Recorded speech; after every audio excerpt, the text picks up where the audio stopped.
Hello, everyone. I'm your host, Zenitsu, and you're listening to the Digi Talks podcast, the show that covers various topics from news to meta developments and everything in between for the fine folks who love the Digimon trading card game. Today, I'm with my co-host, Teddy, and we're going to be talking about the BT11 meta in retrospective and all of its formats, along with our thoughts and predictions on what to expect out of BT12. So I want to thank all of you for joining us today on this discussion. So, Teddy, we got some pretty interesting news, and by it was kind of shadow hidden. Do you kind of want to talk about what that is? Oh, you're talking. I know what you're talking about. You're being sneaky with it. The special information that was kind of weirdly not like it's just glanced over for some unknown reason, um, and I don't quite know why. But invites being passed down just naturally through regionals now, which is kind of crazy to think about. Yeah, so if anyone, anyone could have saw this information, I just so happened to glance upon it myself, just out of sheer curiosity, looking at what the prize support is, even though the regional prize support seems kind of lackluster. The fact that I literally just went to their website, went to the events tab. If anyone's curious about the website, it's world.digimoncard.com/events/regional 2023. Not super hard to find. And then under the important notes, the very last one, it says for North American final championships invites will be passed down.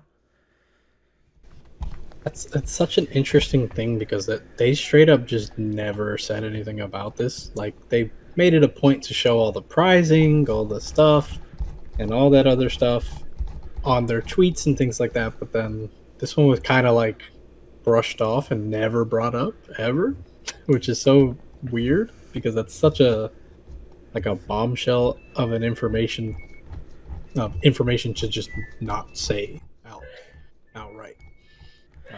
Now, I Uh, mean, was it something we kind of knew would happen? Yeah, kind of. But that was also just speculation. That's just purely speculation at that point. Yeah, we definitely didn't have anything concrete. Usually they're pretty good about announcing that stuff on like Twitter and Facebook, but I guess it just wasn't important enough for them to mention that. Either that or they're going to mention that with an announcement later when they're talking about store championships and what prize support they'll be giving for store championships. I usually don't like going into rumor territory, but rumor territory has it. Store championships will no longer include invites. I think that's a huge mistake personally, but I'm only taking that with a ginormous grain of salt until Bandai says something. I'm going to just not hold my breath and see what they have to say. Yeah, I'm kind of on you on that in that same regard because there's really no reason to really speak much about it because we don't know now if they had any droplets of information or if anything had been said beforehand. Then maybe we could go off, but this is purely just speculation. So now there really isn't much to go off there. We kind of are just hoping that isn't the case, um, just because I think that just leads to a less complete product when we get towards the end of regionals and all that other stuff.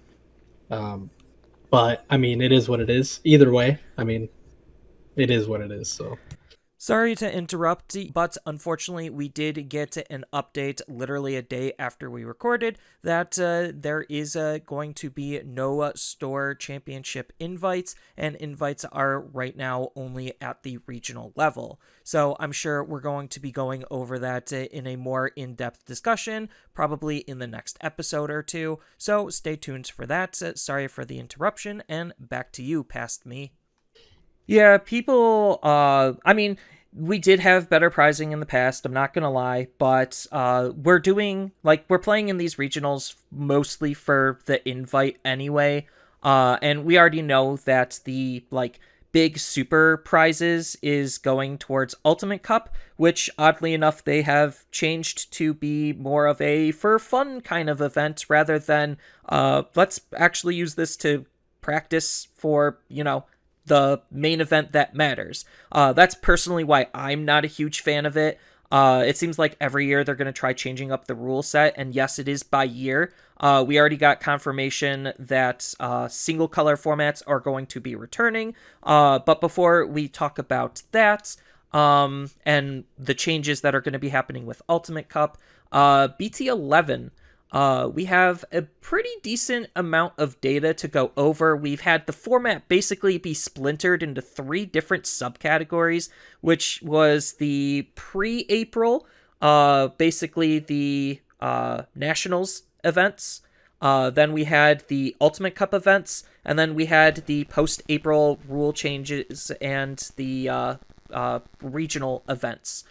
So those were the three different styles of meta that we have, and BT11 has changed drastically for each one of those metas. It's genuinely hilarious how polarizing each like separate chunk was.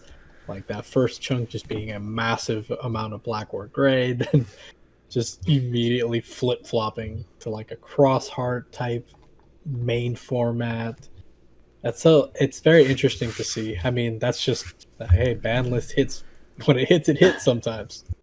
Right. So, if anyone who's just like getting into the game, Nationals for BT11 had no bans or restrictions. It was just here is BT11, like every other set. Go at it, and it was mostly dominated by Black War Greymon.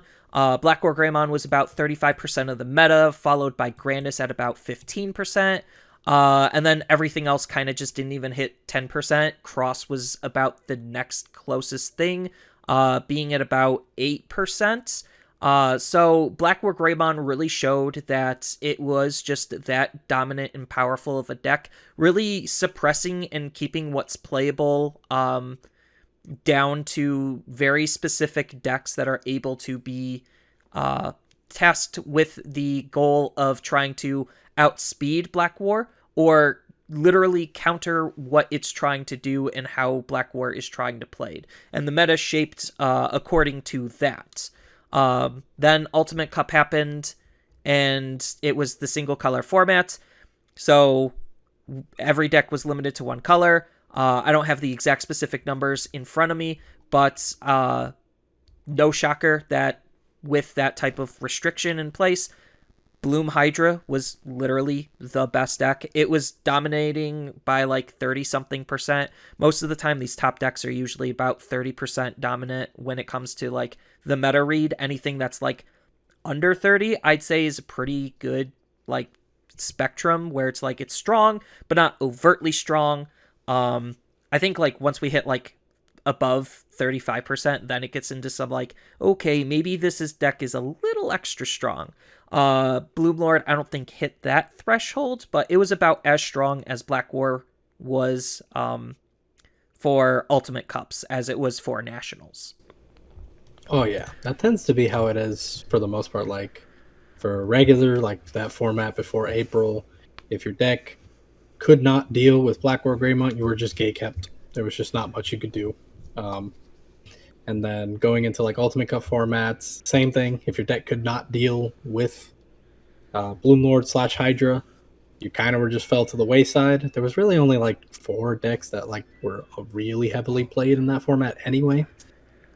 So I mean, we can go like All Force, Bloom Lord, Machine Dramon, Blue Flare. Those are like the big decks that come out to mind because I played in a few of them. Those are the decks you saw most of the time. And with Ultimate Cups, we did have the jankiness where towards the end, which did skew a lot of the metadata, which isn't why I like tried to do such a good job like keeping record of it as I normally am. We had Beelzemon come in at like literally the tail end and then start doing something, and I was just like, okay, well, what would have happened if it was in the entirety of the format? Would Bloom Lord have been in check? Would Beelzemon have been extra dominant?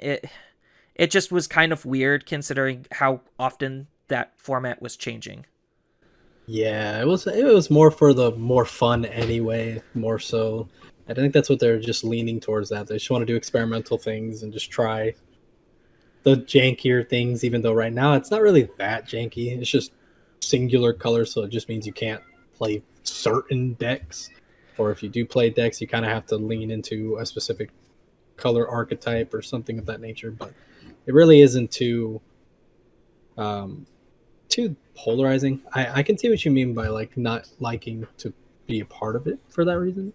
I think it's fun. I think it's good for the game to have alternate types of formats. It never hurts, is what I should say. Uh, I don't think so it hurts either. The thing that really got to me was the fact that there are certain people who only invested in one deck. It was a multicolored deck, and now they just are unable to play the game. I've ran a couple of polls on YouTube, on Facebook, on Reddit, and whatnot, just to try to see and gauge where the community's interest was. And it seemed actually very divided. Like, it was almost 50-50 divided, where some people just really loved it, and then other people just really hated it.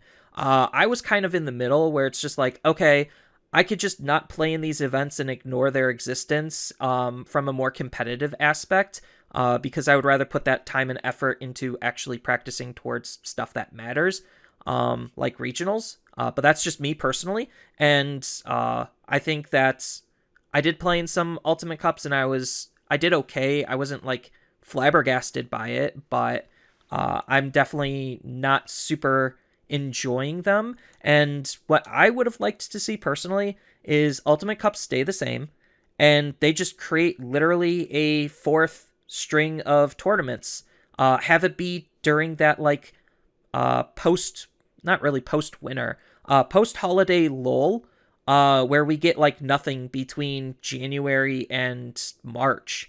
That would have been a great time to slot in something like this. Like, anytime there is just a lull, they could just throw in, hey, here's this wacky, zany event, and we could have some pretty okay prizes for it.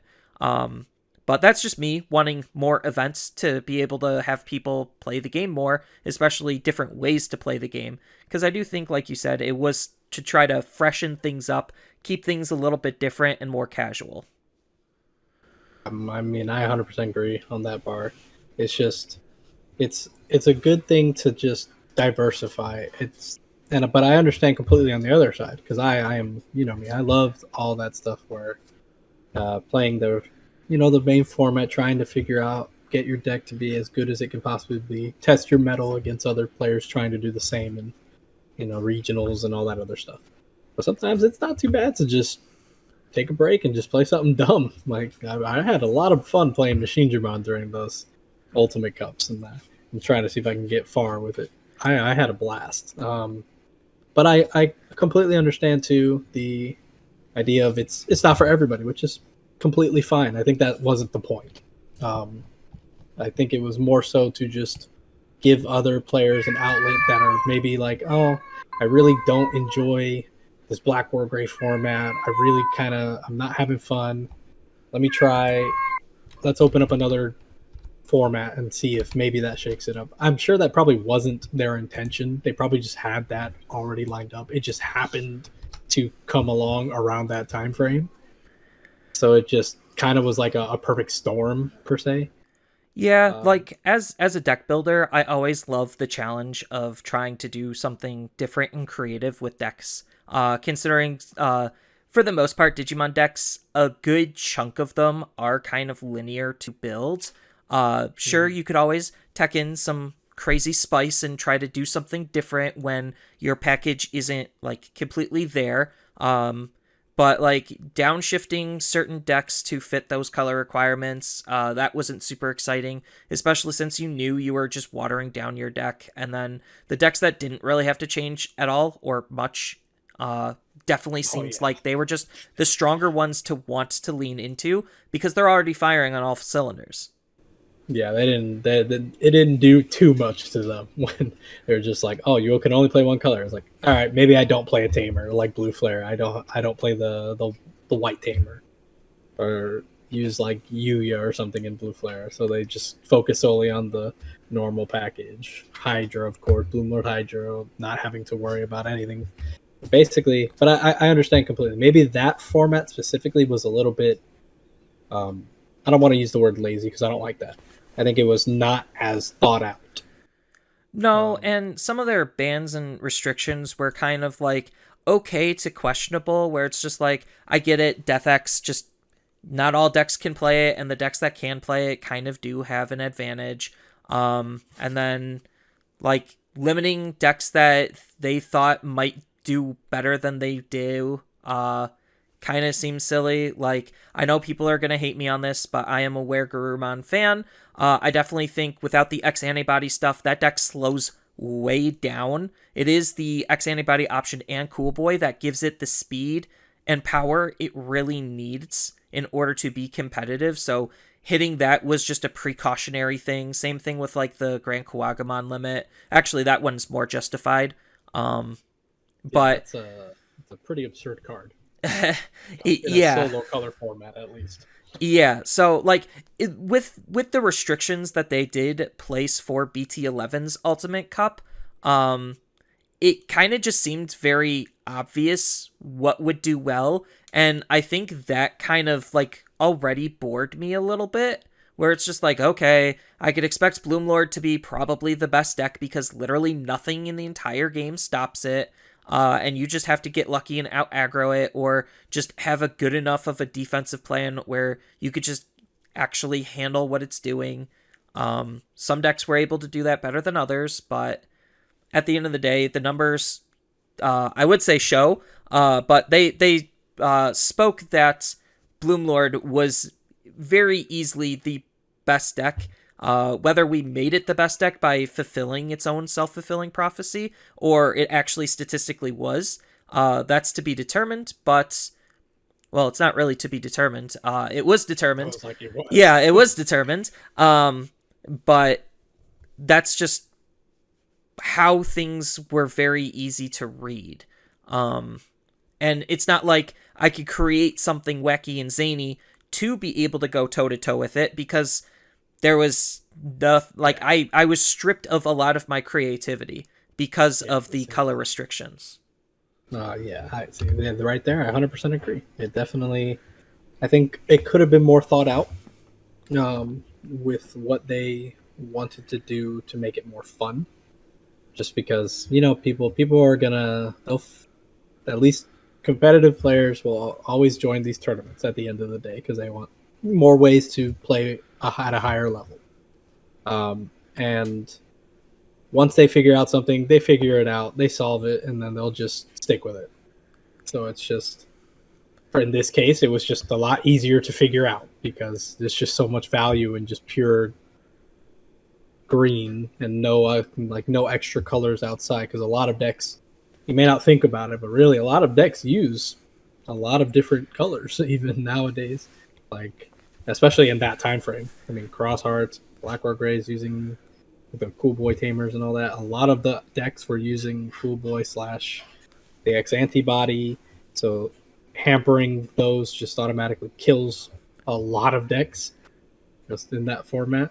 And even some of the non-competitive decks, they just straight up killed. More. Yeah, because it's like you get something like Sukuyamon, which it's more of a casual deck. Yeah, without the plugins, the deck literally doesn't even function. Then you get all of the different dragons in Four Great Dragons or Four Holy Dragons, depending on your translation. But again, another super casual deck that just got kneecapped. Then you even get competitive decks like Cross, and now similarly to Cross Hunters, where, again, just rendered completely unplayable. And I think, like, that's kind of the sad part that gets certain people really upset, is the fact that you're watering down the format. It's not hard to figure out what's the best. And then you just basically killed a lot of creativity and the ability to play specific decks that some people have. Because not everyone is like you or me, Teddy, where they just buy a case and just have literally a copy of every single card in full playsets available to them. Oh yeah, I mean that's just not realistic to think. They're probably on that ballpark. The average player maybe have between 1 to 3 decks if they're not being like as active in the game as like me or you, where I have like literally every deck.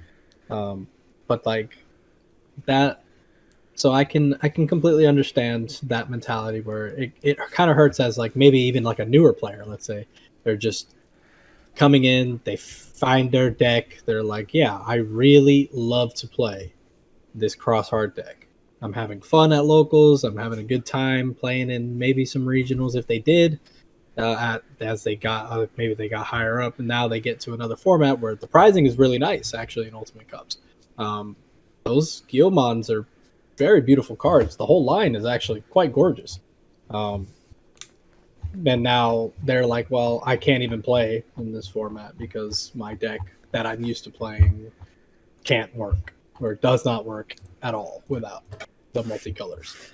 So I can see from that regard. That's why I say I think it wasn't as thought out as heavily as it probably should have been. Maybe given I don't know what the archetype would have to replace it, but I think there's plenty of ways they could have done it to make it more interesting, and while simultaneously still hampering those meta decks. I mean, they listed out in a survey all of the different The what they formats, what they say, what they call formats, and yeah, apparently monocolor is what we voted on. I would love to see that data to say yes, that is exactly what we voted on.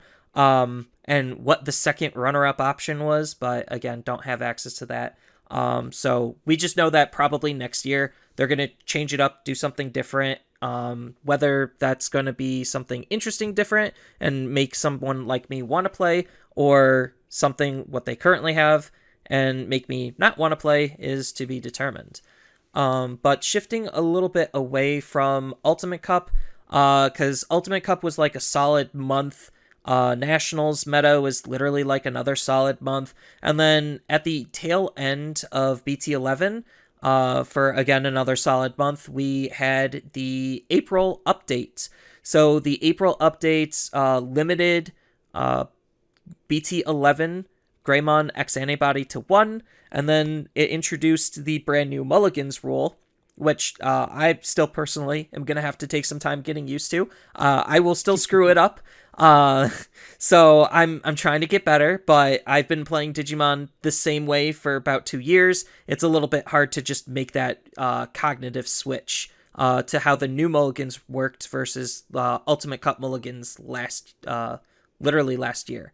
But regardless, we have all of the BT11 data for post nationals, or like post nationals, post Ultimate Cup. If you have that data in front of you, Teddy, you could kind of gloss over it and kind of do the spiel on what the decks were, like what the best decks were. Oh yeah, I got it right here.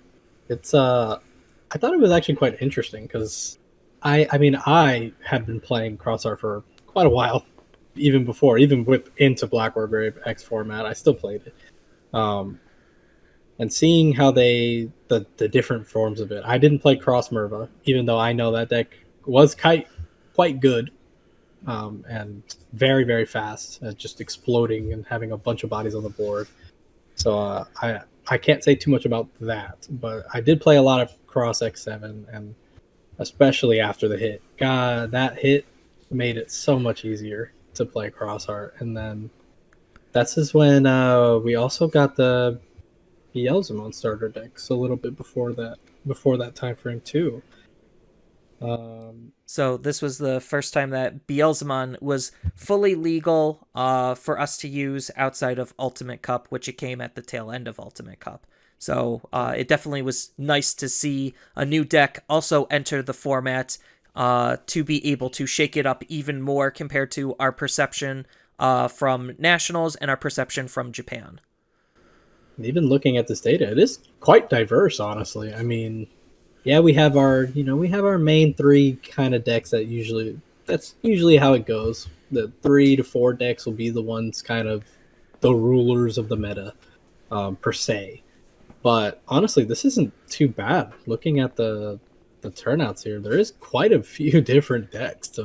So I think this wasn't a pretty bad format. I don't even when I was playing through, because this is when I was playing a lot. I played a lot of regionals and stuff too. It really wasn't that bad. Like I had a lot of fun in those regionals, and Black or Gray X was still very strong. I don't know where people got that misconception that it wasn't strong. after the hit. It still was very good. It just got a turn or two slower.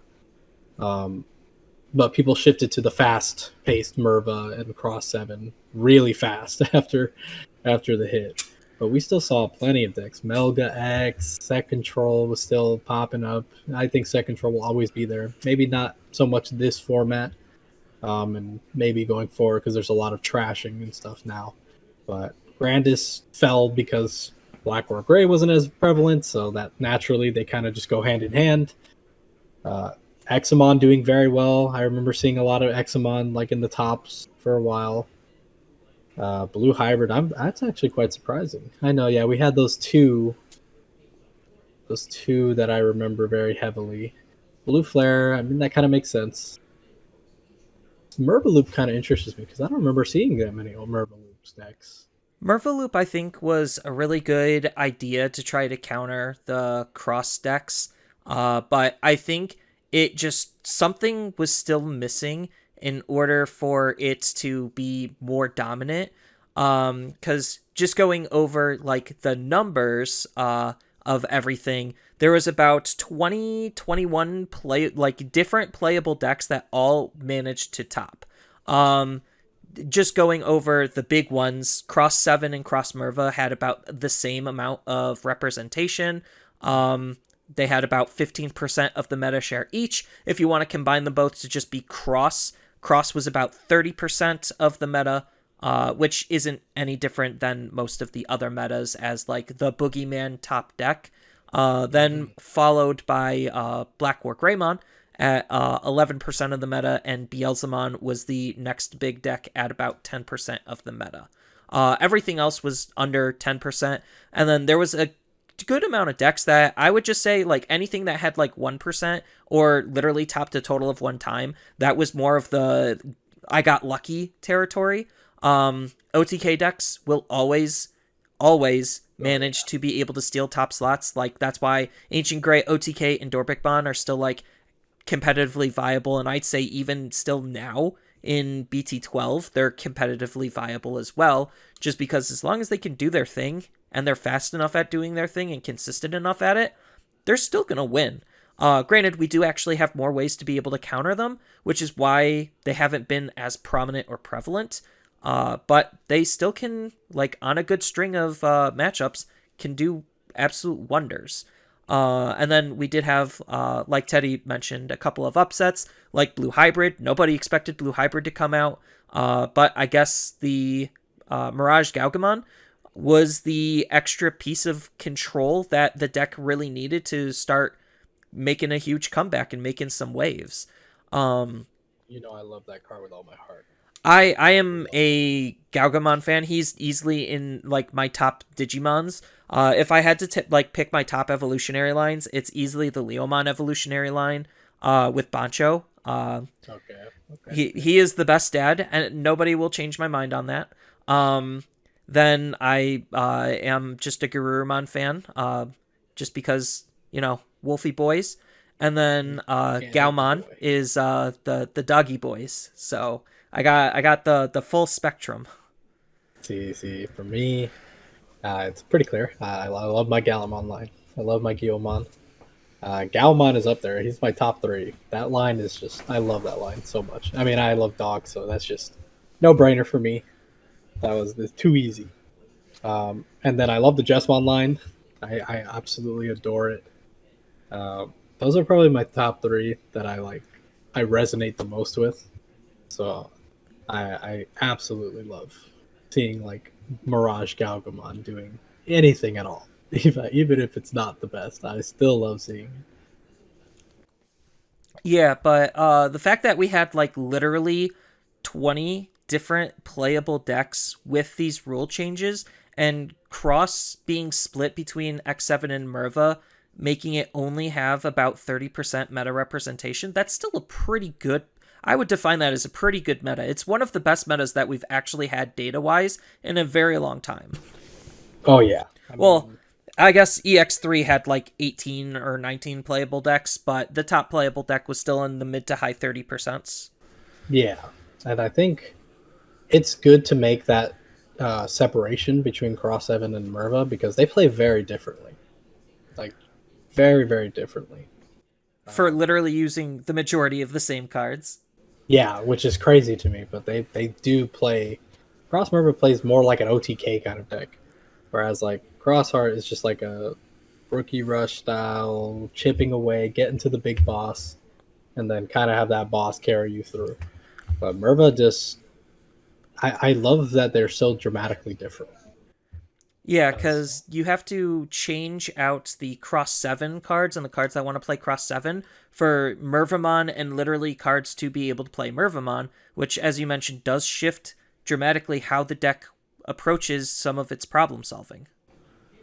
yeah, I love it. I mean, being able to just explode like one turn because I don't like it. Doesn't really. It's like a pseudo OTK because your value engine is that Merva being able to play like if you wanted to two cross threes, reveal what is it 6 cards, add 4 cards because more often than not you'll add 2 almost every single time with cross 3 or getting cross 4 out and drawing 2 cards like with rush.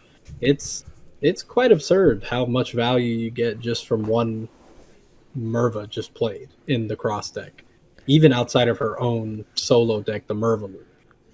Like it's pretty absurd how much value you can get, and then if you're able to keep it your turn with using the blinding rays and all those other shenanigans that it was using, you just go absolutely bananas in that one turn. I think people more often switched over because I ended up seeing a lot of cross Merva more than I saw cross 7 in my time playing. But that is of course anecdotal, and it doesn't really, it's not a pure estimation of what the meta really was like. But from my experience, I played quite a bit of Merva Cross against it, but I never played as it, which is kind of funny to say.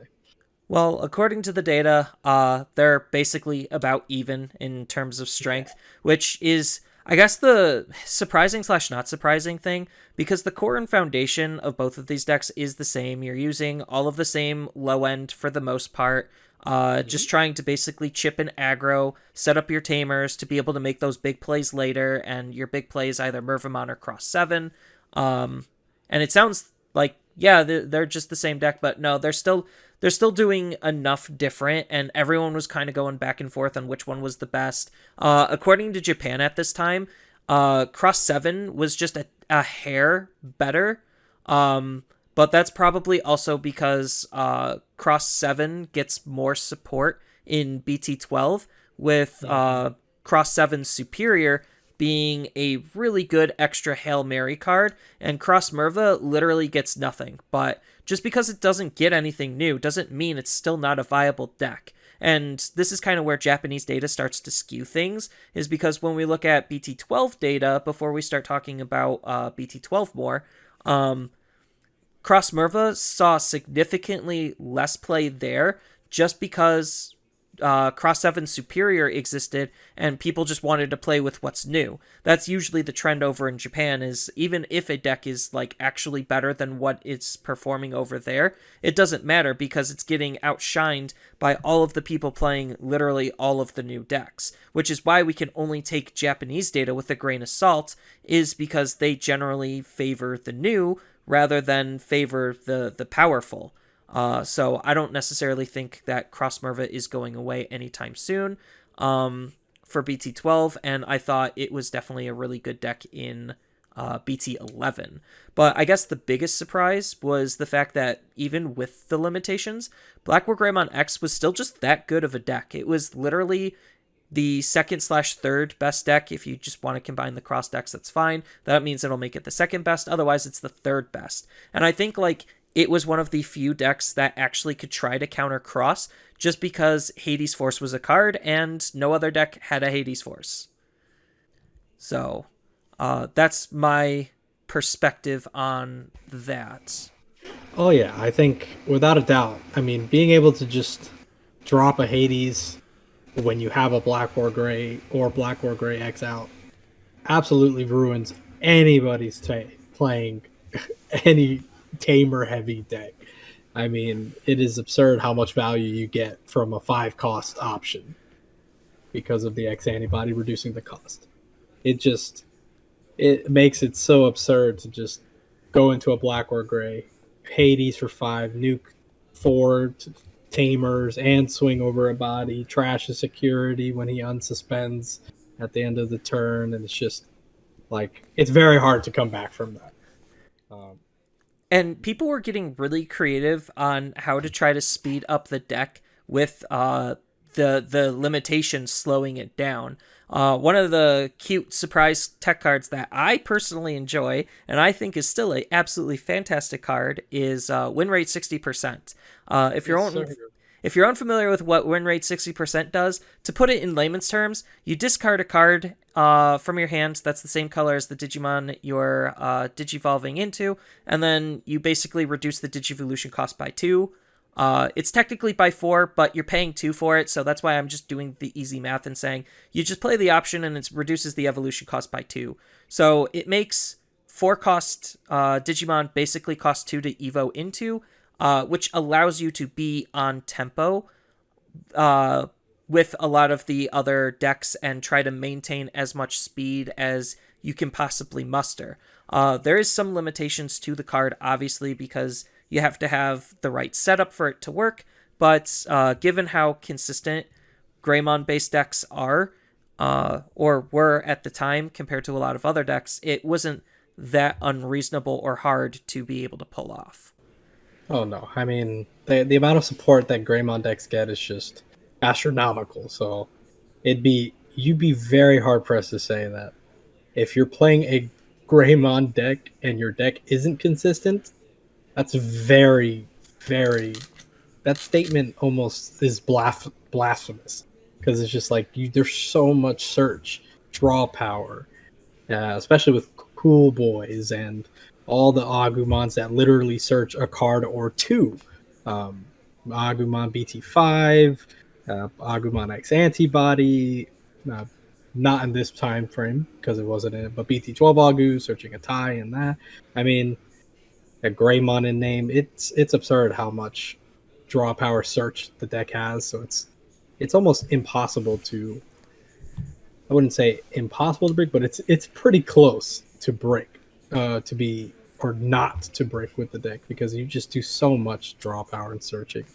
And then when you do hit those pieces, they all do things that complement each other, and the deck runs. When it runs, it just runs, and there's not much your opponent can realistically do to stop it.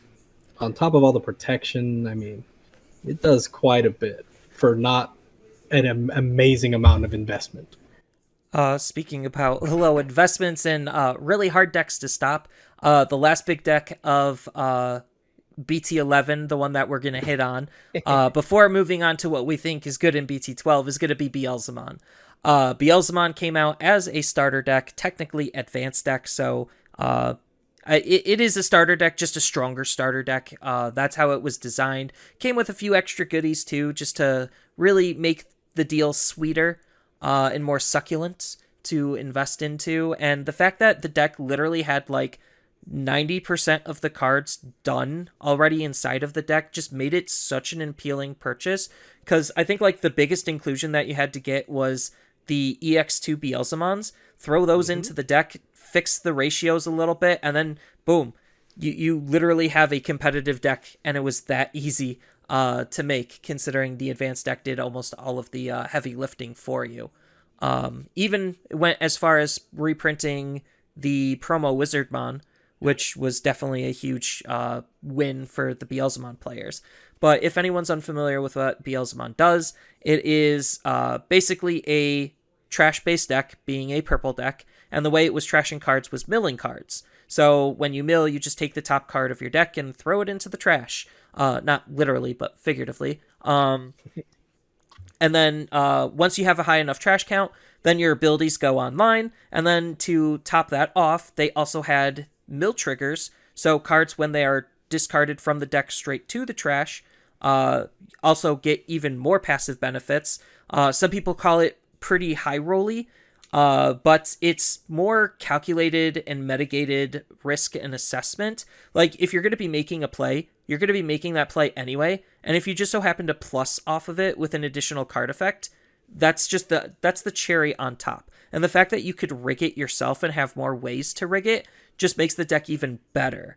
And it's just an absolute monster to deal with sometimes. Oh yeah, see, I like that you say that because a lot of people think that the deck is just high roll and you just have to get lucky, which I don't think is the case at all. There is a I will use a minute level of luck that is involved in the deck because I'd say about 70 to 80% of the time you're probably going to mill all of your cards, like a good chunk of your cards, unless you're just rookie rushing them down and you're actually able to kill them before they even get the chance to come back and actually retaliate against you. But I mean, the free value you get from just milling a singular a group of 3 cards is just absurd compared to any other deck at that time. Like milling the Deathslinger, gaining a memory, the Promo Wizard, gaining an additional memory, Warring Shots, just play it out for free, which then gets you get a Digimon or a Tamer from your trash. Like, there's just so much free value that it's almost impossible to really to not do good with it. Um, but that's where you saw like the better players use what I call like the calculated risk. Like, okay, I have all these cards. I know that I can guarantee put a card on top with Iron Mako. What are my chances to hit XYZ card? Okay, I got a good chance. I might as well try. And if I do, I just plus. If I don't, oh well, it's still getting me to my win condition. So it doesn't, either way you look at it, it never hurts you to do it. And with warring shots and things like that, anything that goes to the trash is subject to come back to your hand anyway. So it makes no difference realistically what you trash, as long as you get to the sweet number of that sweet 20, so you can do the warps and get the extra memory from Blast Mode. Blast Mode being an absurdly strong card, basically a 1-cost Evo to unsuspend and then swing again. I mean, I could go on forever with how absolutely strong this starter deck really was. Advanced starter deck, whatever you want to call it. It is one of my favorite pieces of product we've got in a very long time, because it's very good. It's a great way to get new people into the game because you get it and you have a good deck out the gate to just start learning the game. And it does all the stuff. You have a normal, you can go up the line evolutions, you have warp evolutions. It's a great way to teach a new player a lot of the different mechanics in the game while giving them, a newer mechanic, because we have decks that mill, but we don't really have a lot of decks that really get a lot of value from what they mill. So this is like probably that first, like, where that's the initial focus. I want to mill certain things so I get certain effects from the mills. So I think it's a very unique deck. It's fun, and it only got even stronger, which we'll get into that a little bit later, how much stronger it truly gets. But I think that's where I stand on that, because it's just a fun deck to play, man. It really is. That's if that's your type of playstyle, although you could adapt it to your own playstyle based on the tech and tools you want to incorporate, but that's neither here nor there. I think, like, right now, before we get into BT12 is, like, literally one of the best times to get into Digimon. Secondary market aside, like, because prices of cards will always spike and fluctuate based on what's popular, what's coming out, what people are trying to be able to put together themselves, based on the set and the types of decks that are getting supported. So secondary market fluctuation aside, I think that, like, between all of the, like, easily accessible decks that we have, this is, like, the perfect entry point for Digimon. You have the April rules change, where the change to the mulligans, to you as a new player, that's just a natural thing. To a veteran like me or Teddy, that's something we have to slightly get used to and adjust. Not that it's that big of a deal, but I have heard stories where people do forget to put their security, because usually we are used to putting our security first, and if we don't do that first, it's just out of sight, out of mind. But regardless, you have a plethora of different easily accessible decks, anything from, like, BT10 forward is like super accessible because you have Cross, you have Blue Flare. Those are decks that are like the core is mainly hosted inside of BT10. Then you just get a couple of BT11 upgrades or EX3 upgrades if you're playing something like Bloomlord. Because even a deck like Bloomlord doesn't use that many older pieces. It uses a couple, but the majority of the good cards are in BT 10. Then you have EX3 and BT12 giving some nice needed updates and even starting to try to form their own decks with their own evolutionary lines. And then you have now in BT12 a brand new deck that you could build right out of the box in the form of Hunters. That deck is seeing less support in the future as of right now, but it is still a very powerful, very strong, and very accessible deck considering it's just self-contained inside of that set. You just get that set and then you're done. Not to mention all of the other decks that were like already kind of dirt cheap, like red hybrids, that you could just literally start picking up all of the pieces for. The majority of the good cards, again, is inside of the newer set. Then you just get a couple of upgrade cards from the older sets, and that sentiment is true with the Imperial Dramon starter deck getting a brand new line in BT12 as well. Gallantmon has a starter deck that, again, has a butt ton of support, and not all of it is super cheap with Chaos, or not Chaos Gallant, Crimson mode. But outside of Crimson mode, it is still a relatively accessible deck with a lot of different support and a lot of different tech and tools. And then you have Agumon, which is probably the least accessible of the decks just because the X line is kind of needed. It's always going to be needed. You're going to be using a lot of like different cards from different sets, but even then, it's still not that bad. It is one of the stronger decks out of the set, sure.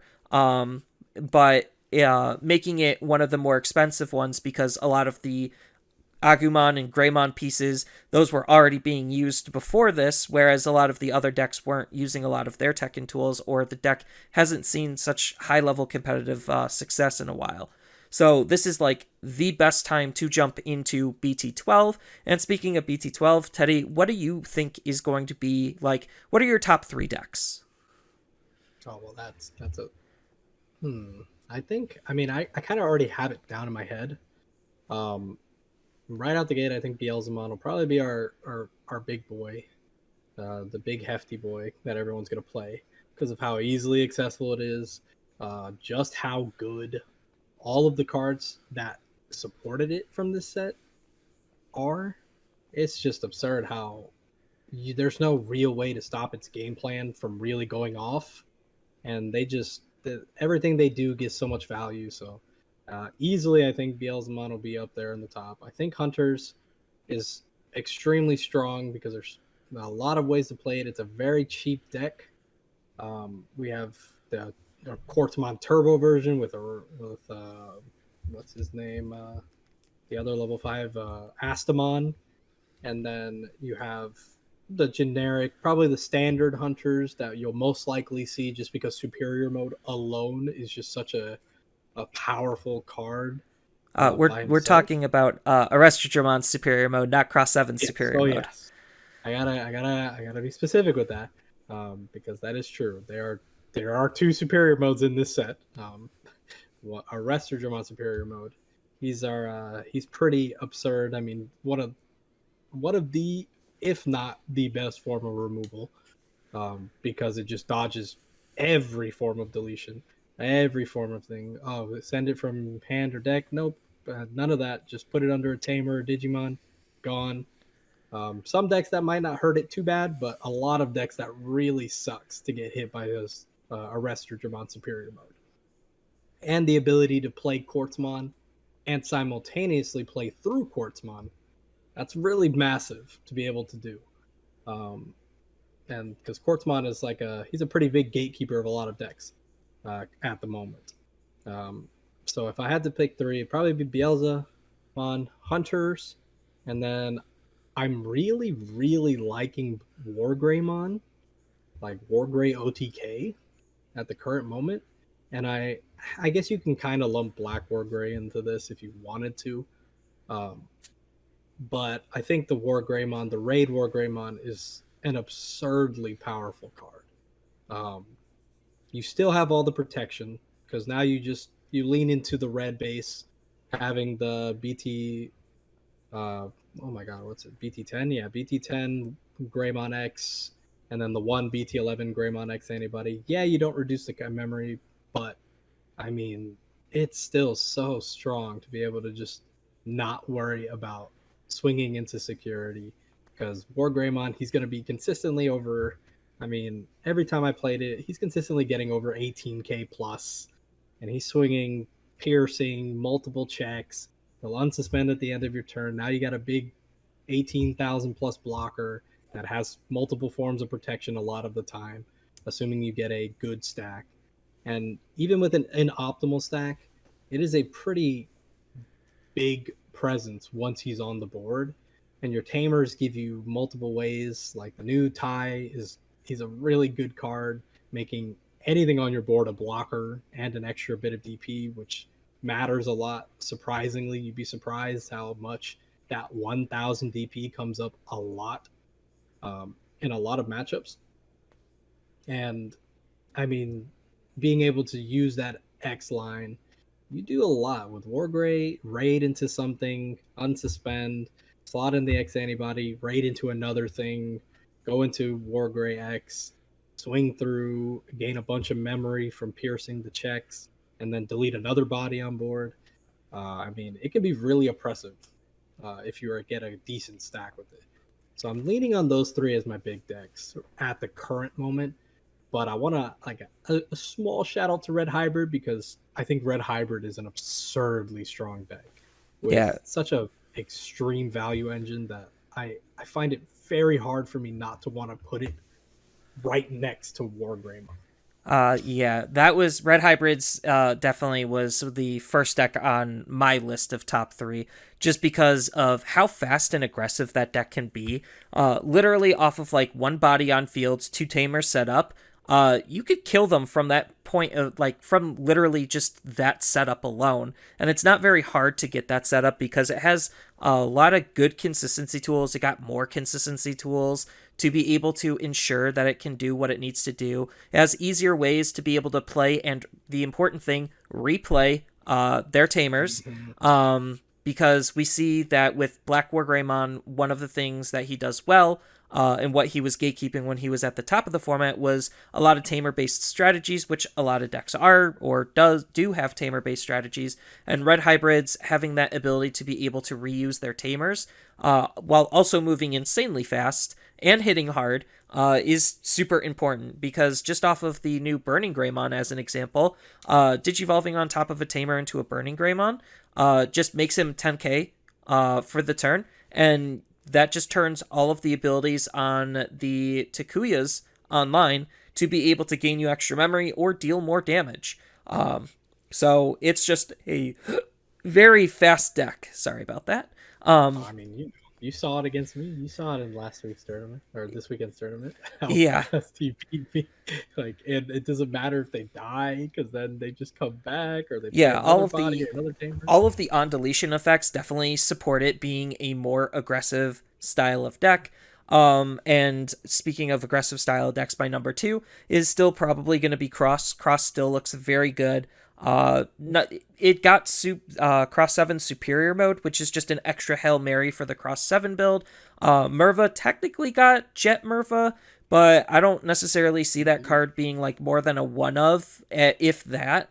It doesn't really need it. It just is a nice extra additional card that you could think about playing. But the fact that both of the cross decks are still going to basically do the exact same thing, make it a very appealing option, especially if Hunters sees a lot of play. Then you at least still get to use the Digimon underneath your tamers to be able to do something with. So even though Arrestor still will suck, you have easier accessibility at your trash thanks to 7 Superior, on top of the fact that you don't care if your Digimon go under your tamer half the time anyway. So that's definitely a huge plus. And then the last deck, this might surprise people, but I honestly have been thinking about Machinedramon quite a lot. Machine Dramon just feels like the best anti-meta deck to like bring to the table. Um, just because like he just has a plethora of options and he has some of the best protection in the entire game, second to Black War, and he just can do almost all of the same type of stuff Black War can do, and against certain matchups, it can be very polarizing because they literally will not be able to get rid of your Digimon. So it's just like, okay, Beelzemon, good luck trying to kill this Chaos Dramon X antibody with a nice full healthy stack. That they just can't do it. They literally can't. And a good, smart Machine Dramon player will know how to play around Hunters because that's one of the few decks that actually can remove you. So there is a lot of like skill and risk management that goes into that type of a matchup. But I think like it definitely is a sleeper deck because Chaos Dramon X Antibody just adds so much extra value to what the deck was already doing. The deck's only weakness is it does have a tendency to brick, but even against like bricked hands, if you're still able to get up into a Machine Dramon or into a Chaos Dramon to use Chaos Dramon X Antibody, you could still end up swinging the game in your favor, even if you have to give them like 10 memory to do so. It's just crazy how powerful its defensive game plan can be.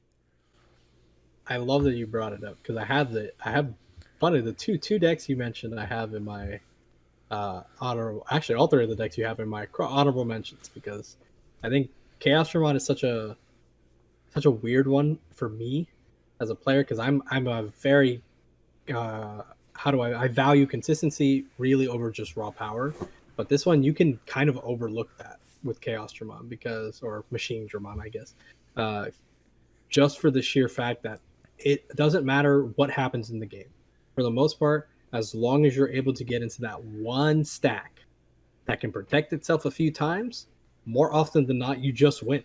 Because most decks cannot easily deal with a Chaos Dramon with two forms of protection. Even just having the two forms of protection, most decks don't deal with it. And Yeah, then the only one that easily does would be, I guess, Hunters, but like you could just, as long as you play around it and not have another body or a tamer out to your best of your ability. The only ones you cannot control is the stuff from your security. But honestly, if you just avoid playing the tamer or anything against that matchup, you're kind of just good. They really can't do anything to you. The only thing is if they start flooding the board, then you have a bit of a problem. But that's when you start popping their tamers and just trying to play aggro. So it's such an interesting deck because I love playing this deck, which is such a weird thing for me to say because I don't like decks that don't have consistent lines. But I think this deck is just so much fun when you do get into it, and just being able to trash security anytime with Chaos Ramon X whenever he dies, that something you could force happen. It's such an interesting, and I like you say, a very sleeper deck.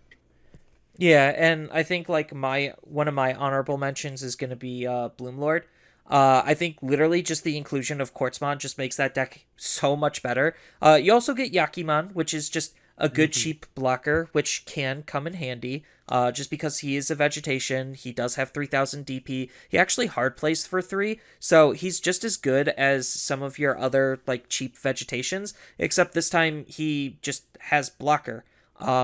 As a level 4. So you could form some very easy playlines because of him now. On top of, like I said, because Bloomlord already is a go wide deck and you want to go as wide as you possibly can, Quartzmon just rewards you for doing that. And the fact that Quartzmon will just hardlock the opponent out of the game when you get up into him is just super polarizing that a lot of decks might not be able to fight against, especially since, like, oh, I have to spend my whole turn getting rid of your Quartzmon, which you digivolve for cheap because of how much memory generation you have, making going into your level 6 efficiently, let alone your level 7 efficiently. On top of the RNG of do you see HPD that just auto wins you the game on the spot. So like That's funny. it just has a lot going for the deck, and I think like it's one of the other like big sleeper decks just because of how much heavy lifting Quartzmon can do and just how powerful of a strategy that Bloomlord had going for it. Oh, honestly, I don't necessarily look at the deck too much. One, because I don't see it very often. Uh, but I just actually built it, funnily enough, and played it a few times earlier today, and it feels really good. Like just being able to turbo a bunch of bodies out, not care what happens to them, and just go into a Bloom Lord, get your checks out, and then just go end the turn with a Quartzmon. It's a lot of the times you just auto win because that alone just stops your whole opponent, and you gain so much memory back. You could choke them with it. There's so many interesting ways, like lines, and Hydra is still a absolutely house of a card. Good removal. It's I can see why you'd want to put it up there. I easily see it. Yeah, it just makes me sad that I didn't talk about any good blue decks. Just because I'm usually a blue player and I'm like, shoot, blue Me is both. like tier 2 this meta. What do I play? Blue hybrid. Blue hybrid is pretty crazy, man. Blue I hybrid is built it. actually not that bad. Same thing with blue flare. I think the big problem with blue flare is it's easier to play around than blue hybrid. So maybe blue hybrid is just the play. I'm telling you, I love blue hybrid right now. I made it. I played it a few times. It feels really good. That new Randomon is really strong, especially with Calamaramon. It is absurd how much value you get from them. Just tuck in a level 3, either Strabi or for me, because I'm using Galmon, have Galmon there, evolve into Calamara, swing, play out the Galmon, search 3, add a Tamer, Gal if you find it. It's You just go wide very quickly while simultaneously putting nothing but just raw aggression, give jamming to Beowulf without having to use um, this card, the Kendo Garurumon. It's it's pretty absurd how much aggression you can push out. Um, Plus, stripping sources is still relevant. Just yes, because against hunters, it could ruin their game plan because a lot of their level 5s need a specific number of sources. Against Chaos Dramon, you could start getting rid of their protections and inheritables, which give them like more abilities to play with. Like, source stripping is still a relevant thing, even though that's not like 110% the focus of blue hybrids. Just the fact that the deck can still passively do that makes it really appealing. and I know the minute anybody hears it, they're gonna hear Blue Hybrid and be like, "Oh my god, not again, no more." But like, it feels really good to play right now. It really is just a fun deck. It's very fast. It's very easy to set up. It's also a very cheap deck to play, um, assuming you don't go crazy with the alt arts or anything like that. But I mean, I can't gush enough. I love it. I love the way it plays. I gotta test it out myself. See if that is the direction to go. Just because I think All Force, while it did get some updates, does still have some problems, and it's not the cheapest deck for a lot of players to make. So I'm not No. like not recommending it. I just think like there's cheaper and better decks that you could be investing in unless you like really like All Force. Um, I would but agree. yeah, but there's just still I think that like BT12 is going to be a nice diverse format just like what we saw with BT11. Like everyone complains about the power creep, the power spiking so unreal, like everything is just so much powerful. This isn't the Digimon I was used to or playing like 2 years ago. I'm just like I get it, but at the same time, it feels like Bandai really understands like the power scaling of their game, and we definitely know where the power ceiling is, and anything that crosses that, they aren't afraid to be like taking out that ban hammer and start hitting what they need to be able to correct the format to where it needs to be. And if BT11 is a testament to that, then BT12 is going to look very good. and very fun as well, especially since we're going to have some Ultimate Cups in that format as well, along with EX4 just on the horizon. So there's just a lot of excitement and a lot of like movement going on. And I think that's just going to be the fun of it, is just seeing how everything develops, what actually rises to the top, how people are going to adapt to what's rising, and all of the different tech and tools that a whole bunch of decks just got access to. So it's looking to be a very fun time. Without a doubt, and I 100% wholeheartedly agree. This set's going to be really fun to play. I think this set was I like to call the great equalizer. There's a lot of decks that are getting a lot of support, and I think there's a deck for just about anyone right now. And I think that's also a great thing for newer players and even old players like us that just want to try other things. I think we have a vast array of decks that can be played even at the high level and still do well as long as you are playing good, which is exactly how it should be. A good TCG should allow for that freedom of expression. Yep. And with that, we are hitting time. So I want to give a huge shout out to everyone who is listening. I know we're making some adjustments from being the Wolf Den podcast to now the Digi Talks podcast. So if you were a Wolf Den listener, please make sure to join in on the conversation and start following and subscribing on the platforms that are available to the Digi Talks podcast. I usually stream this live over on twitch.tv/Zenitsu. This also will go up as a YouTube video on the YouTube channel of Zenitsu. And I think currently the most popular podcasting platform we're on is Spotify. I'm working hard to get it up on some of the other podcasting platforms as well. Sometimes those are a little bit more annoying to sign up, but bear with me while I figure out that. So thank you everyone again for listening, especially all the way to the end. It means the absolute world to me. I speak 100% on his end. It means a lot to both of us. It's a great time. We're just here to have some fun and talk Digimon. Yep. And with that, I hope everyone has a wonderful rest of their day.